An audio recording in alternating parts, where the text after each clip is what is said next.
ক্ষতি আমরা যদি করি তাহলে আমরা দুনিয়াতেও ইজ্জত পাবো না, আখিরাতেও নাজাত জোরে বলেন পাবো না। আজ বড় চক্রান্ত হচ্ছে, আমার নবীর দিনকে মিটাবার বড় প্ল্যান চলছে। এই প্ল্যানে যারা করছে তাদেরকে আল্লাহ মিটিয়ে দেবে।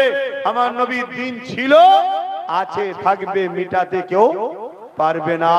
সেদিন আমার রসুলের নাম লিয়াতে আঘাত হয়েছে, আজকেও নাম লিয়াতে আঘাত হচ্ছে। কিন্তু আরো একটা কথা আপনাদের বলে দিয়ে যায়, কিভাবে ইসলাম নিয়ে মিথ্যাচার হচ্ছে। দেখুন, আমার এই পশ্চিম বাংলাতে উত্তর 24 পরগনা ভাটপাড়া বলে একটা জায়গা আছে, যেখানে একজন এমএলএ না এমপি জানি না, অর্জুন সিং নাম শুনেছেন? একটু আওয়াজ দেন, শুনেছেন? ও কি বলেছে কিছুদিন সেটা শুনেছেন? ইসলামে নাকি রেপ করাটা কোনো খারাপ কাজ নয়। এটাকে আপনারা অ্যাকসেপ্ট করেন? ঠিক বলেছে না মিথ্যা বলেছে? এদের বাপ দাদা, এদের আমেরিকা, এদের ফ্রান্স, এদের পূর্বপুরুষ অনেকেই চেয়েছিল ইসলামের নামে মিথ্যা কথা বলে ইসলামকে মিটিয়ে দেবে। কিন্তু শুনে রাখো বন্ধু, ব্যথা না হলে যেমন নতুন মেহমান আসে না, ইসলামের উপরে আঘাত না এলে নতুন মেহমানও ইসলামে প্রবেশ করে না। ব্যথা যত বাড়বে এর মানে নতুন অতিথি, নতুন মেহমান আসবে, এই তো নাকি? ঠিক তেমনি ইসলামের উপরে যখন ঝড় ব্যথা বাড়ে, ইসলামের উপরে মিথ্যাচার বাড়ে, ইসলামকে রুকার চেষ্টা হয়, তখনই ইতিহাস বলছে ইসলামে দলে দলে নতুন মেহমান বাড়ে। জোরে বলুন সুবহানাল্লাহ, আরো জোরে বলুন সুবহানাল্লাহ। আরে ইসলাম তো বলেছে কেউ যদি রেপ করে তাকে গলা পর্যন্ত পুঁতে দিয়ে তাকে পাথর মেরে মারতে মারতে মেরে ফেলো। শুনছেন তো নাকি? কিন্তু যারা বলছে তাদের দলের অনেকে নেতা আছে যাদের নামে রেপের মামলাও আছে, তারা ইসলামের সমালোচনা করছে। করছে না করেনি? এর জন্যই বাবা ওকে মাইকালাকে সাথ দে না বাবা, ও এই কোম্পানি তো নাকি, হ্যাঁ একটু সাইড দে, ওই ক্যামেরাওয়ালা তো একটু দে, সাথ দে।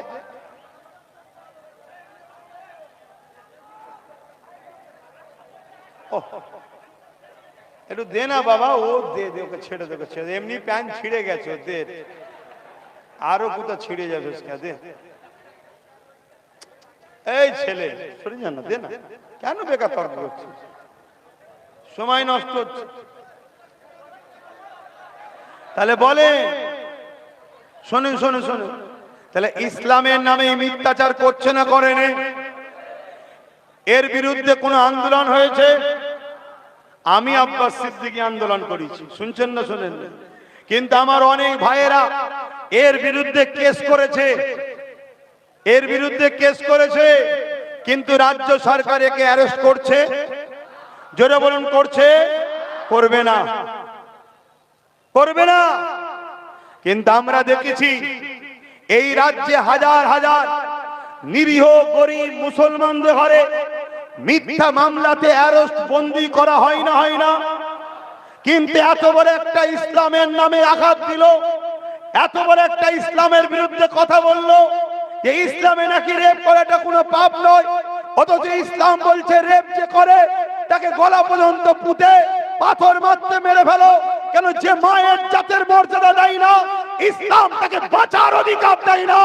কিন্তু তোমরাই তো রেপিস্টদের পক্ষে উকিল লাগাও, তোমরাই তো রেপিস্টদের পক্ষে দাঁড়াও। যেমন আমার বাংলার তিলক তোমার রেপ হয়েছে, তার পক্ষে রাজ্য সরকার 21টার উপরে উকিল লাগিয়েছে। তোরাই হলো রেপিস্টদের দালাল, তোরাই রেপিস্টদের পক্ষে থাকিস। কিন্তু আমার ইসলামকে আঘাত দিচ্ছে। এদের বিরুদ্ধে কোন মামলা হলে এদেরকে কেউ বন্দী করে না, এদের বিরুদ্ধে মামলা হলে এদেরকে কেউ ধরে না। কিন্তু নিরীহ নিরীহ মুসলমান ছেলে মেয়েদের উপরে আজকে জুলুম হচ্ছে, একটাই কারণ, এদের হাতের রাজ পাওয়ার আছে, আমাদের হাতের রাজ পাওয়ার নেই। তাই কথাটা কি বলা ভুল হচ্ছে? আর আমরাই এই ভুলটা করেছি, আমরাই ভুল করেছি, আমরাই এদেরকে সহযোগিতা করি। ওই অর্জুন সিং কিছুদিন আগে টিএমসি তে ছিল, শুনছেন না শোনেননি? যখন টিএমসিতে ছিল তখন আজানের বিরুদ্ধে মামলা করেছিল। একজন আজানের বিরুদ্ধে মামলা করা দলকে আমরাই সাপোর্ট করি। তাহলে আল্লাহর লানত গজব আমাদের উপরে হবে না হবে না? এখনো সময় আছে, বুঝার চেষ্টা করুন, পরিবর্তন হয়। আজকে কত বড় কথা, অথচ আমি এখান থেকে খোলা মঞ্চে বলছি, ইসলাম নারীকে যে মর্যাদা দিয়েছে, পৃথিবীতে একটা কেউ আসো ইসলামের মোকাবেলায় যে নারীর মর্যাদা ইসলামের থেকে বেশি কেউ দিতে পেরেছে? একটা আসো। ইসলাম বলছে কি, যখন কোন বাড়িতে কোন বাবার একটা কন্যা সন্তান হয়, যুবকরা শুনে রাখো, তোমরা শুধু ওয়াজ শুনবে, ওয়াজ মুখস্থ করো, ওয়াজ করতে হবে। আগামী দিন সব জায়গাতে বলতে হবে, ইসলামই একমাত্র ধর্ম যে ধর্ম বলেছে নারী কন্যা কারো ঘরে জন্ম হওয়া মানে ওই নারীর বাবাকে মহান স্রষ্টা জান্নাতের সংবাদ দিল। জোরে বলুন সুবহানাল্লাহ, আরো জোরে বলুন সুবহানাল্লাহ। 1450 বছর আগে আমার নবীর দেখানো রাস্তার কথা শুনে আজকেও দেখুন নারীদের সম্মানের কথা শুনে আমরা পুরুষরা সুবহানাল্লাহ বলছি। কথা বুঝে আসছে? নারী হলো মায়ের জাত। আল্লাহ রসুল বললেন, কারো ঘরে যদি একটা দুটো তিনটে পর পর তিনটে কন্যা সন্তান জন্মায়, ওই তিন কন্যার বাবা যদি ওই তিনটে কন্যাকে পেয়ে অবজ্ঞা অবহেলা না করে তাকে লালন পালন করিয়ে তার বিবাহ যদি দিয়ে দিতে পারে, আল্লাহ রসুল দুটো আঙুল তুলিয়ে দেখাচ্ছে ওই তিন কন্যার আব্বা আর আমি রাসূলুল্লাহ আল্লাহর জান্নাতে পাশাপাশি থাকিব। জোরে বলুন সুবহানাল্লাহ। আল্লাহ নবীকে একজন এসে জিজ্ঞাসা করছে, ইয়া রাসূলুল্লাহ হাবিবাল্লাহ, আমার উপরে সবথেকে বেশি কার হক? আল্লাহ নবী বললেন, তোমার মায়ের। তারপরে কার? তোমার মায়ের। তারপরে কার? তোমার মায়ের। তারপরে কার? তোমার বাপের। হে আমার আব্বারা, হে আমার মায়েরা, বোনেরা, ভাইয়েরা, ইসলাম নারীকে এত মর্যাদা দিয়েছে, 3 ভাগ নারীকে, 1 ভাগ পুরুষ বাপকে দিয়েছে। মায়ের জাত নারী, আল জান্নাতু তাহতা আকদামুল উম্মাহাত, প্রত্যেকটা ছেলের জান্নাত তার মায়ের পায়ের তলায়। মা হলো নারীর জাত, অতএব সবথেকে সম্মানীয় জায়গা, দামি জায়গা ওই জান্নাত। ওই জান্নাতকে ইসলাম নারীর পায়ের তলাতে রেখেছে। জোরে বলুন সুবহানাল্লাহ, আরো জোরে বলুন সুবহানাল্লাহ। শুধু মাথায় একটাই কথা ঘুরছে, তাহলে বোরখা পরাই কেন, পর্দা করাই কেন? বোরখা পর্দা করাই বুঝতে পারছেন না?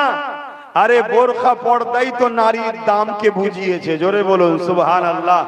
যে জিনিস যত মূল্য হয় তার প্যাকিংটাও তত মূল্য হয়। যে জিনিস যত দামি হয় তার সিকিউরিটিটাও তত দামি হয়। যে জিনিস যত ভিআইপি হয় তার তত গার্ডটাও ভিআইপি হয়। যে জিনিস যত দামি হয় তাকে তত নিরাপদেও রাখা হয়।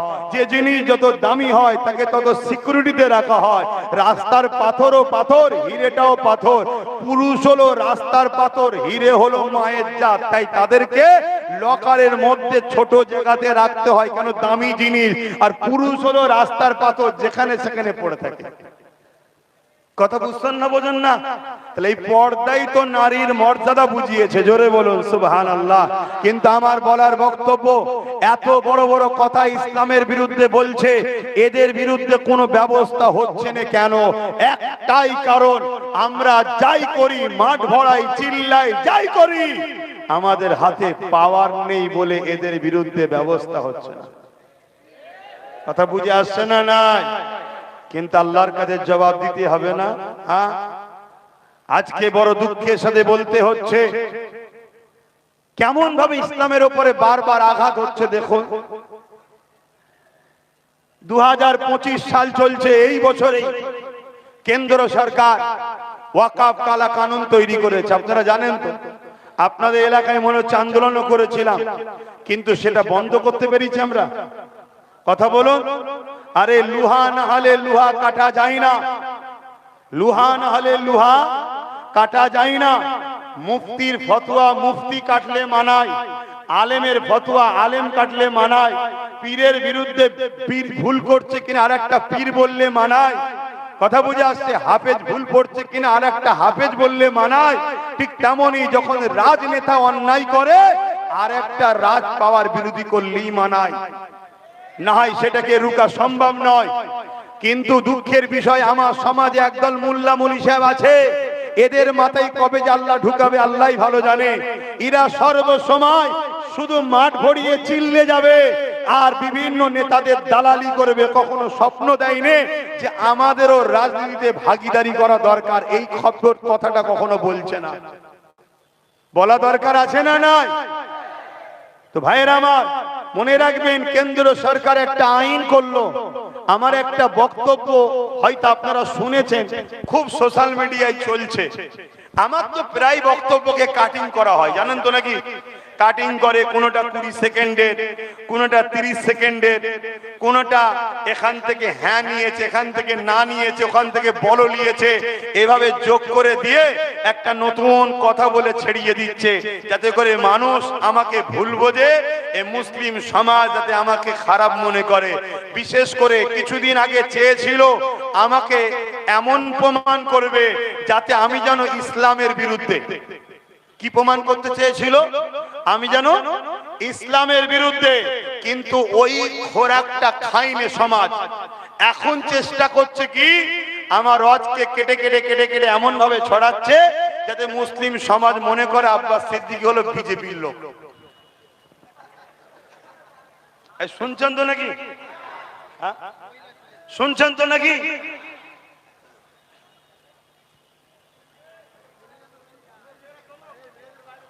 আপনারা মায়েরা এখানে চলে এলেন কেন? আমার মায়েরা বোনেরা যারা ছেলেদের মধ্যে ঢুকে যাচ্ছেন, বাইরে বের হয়ে যান, আপনাদের জায়গা আলাদা করা। একটা কথা বলি শোনেন, এই কিছুদিন আগে আপনাদের এখানে একটা জলসা ছিল, জানেন তো? আমি এসিনি, জানেন তো? আমি কিন্তু খুব ভালো লোক, খুব খারাপ লোক। আবার পাকামো করলে কিন্তু সম্পর্ক নষ্ট হয়ে যাবে। কথা বুঝে আসছে না? নাই, আমি অন্য কারো মতো নয় যে আপনারা চলে গেলে আমার চলবে না, এমনটা নয়। আপনারা যদি আমার থেকে সরে যান আমার চলবে না, এমনটা নয় আমার। কথা বুঝে আসছে তো নাকি? আপনাদের ভালোবাসি তাই আপনাদের কাছে আসি। আমি আপনাদের আমি ভালোবাসি তাই আপনাদের জন্য লড়ছি। আমি আপনাদের থেকে কিছু পাবো লোবো এ আশা করা ছেলে আমি নয়। কথা বুঝে আসছে না? নাই, মেহনত করি, পরিশ্রম বিনিময় আপনাদের ওসিলায় আল্লাহ মিলায়। কে মিলায়? হ্যাঁ, কিন্তু আপনাদের বুঝতে হবে আপনাদের সঙ্গে আমাদের সম্পর্ক হলো লা ইলাহা ইল্লাল্লাহু মুহাম্মাদুর রাসূলুল্লাহ সাল্লাল্লাহু আলাইহি ওয়াসাল্লাম। দ্বিতীয় সম্পর্ক হলো জবানার মুজাদ্দিদের, আপনারা রুহানি আওলাদ, আমি রক্তের আওলাদ। কথা বুঝে আসছে? তৃতীয় কোন সম্পর্ক আপনাদের সাথে আমার নাই। আপনাদের ভালোবাসি, ভালো রাস্তা দেখাচ্ছি, সেই রাস্তায় আসবেন, দুনিয়াও কামিয়াবি, আখিরাতেও কামিয়াবি। আপনি যদি না আসেন আমার কিছু করার নাই, আমার কিছু সমস্যা নেই। খুব মন দিয়ে শোনেন, আজ আপনাদের জন্য বাপকেও গাল খাইয়েছি আমি, আপনাদের জন্য নিজের মাকেও গাল খাওয়াচ্ছি আমি, আপনাদের বাঁচাবার চেষ্টা করছি, আপনাদের হয়ে হক কথা বলছি। একদিকে যেমন ঈমানকে বাঁচাতে চাইছি, অপরদিকে জানমালটাও যাতে বাঁচে তার জন্য চেষ্টা করছি। কারণ আল্লাহ কোরআনে বলেছে, রব্বানা আতিনা ফিদ দুনিয়া হাসানাতাও ওয়া ফিল আখিরাতি হাসানা ওয়া কিনা আযাবান নার। দুনিয়ার ভালাই কোথাও চাও, আখিরাতের ভালাইও চাও, জাহান্নাম থেকে বাঁচার জন্য দোয়া চাও। তাহলে দুনিয়ার ভালাইয়ের রাস্তাও দেখাচ্ছি, আখিরাতের জন্যও দেখাচ্ছি। কথাটা মন দিয়ে বোঝেন। আজ আমার ওয়াজকে কাটিং করে নানা রকম ভাবে চক্রান্ত করছে যাতে করে আপনারা আমাকে ভুল বুঝে আমার থেকে দূরে সরে যান। আচ্ছা বলুন তো ভাই, আপনারা যদি আমার থেকে দূরে সরে যান আমার কি ক্ষতি হতে পারে? বলুন বলুন বলুন।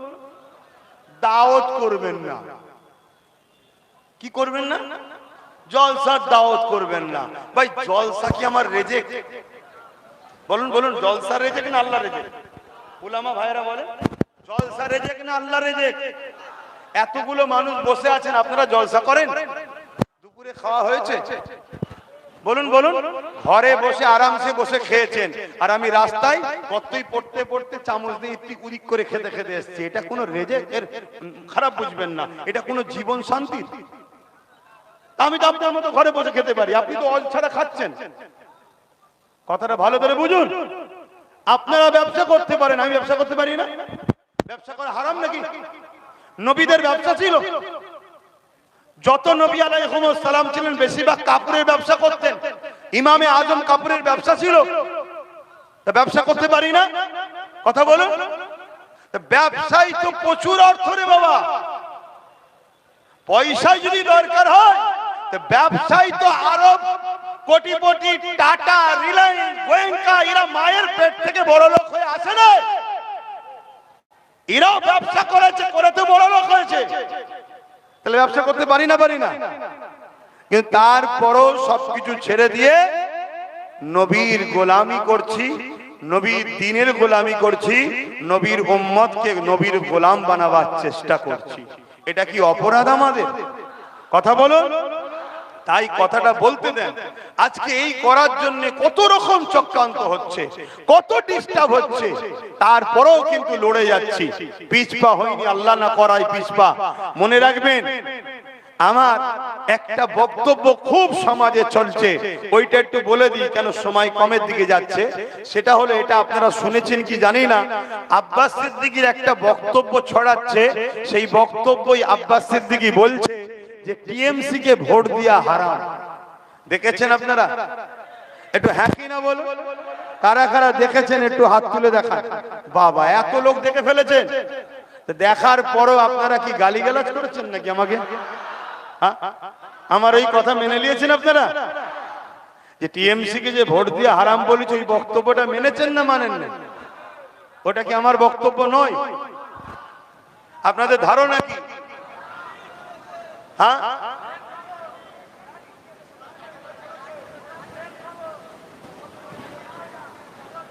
আচ্ছা, আমি যদি বলি টিএমসি কে ভোট দিয়ে হারাম, আপনারা আমার কথা মানবেন? কারা কারা মানবেন একটু হাত তুলে দেখান। যে আব্বাস সিদ্দিকী বললে মানবো, কারা কারা মানবেন হাত তুলে দেখান। লম্বা করে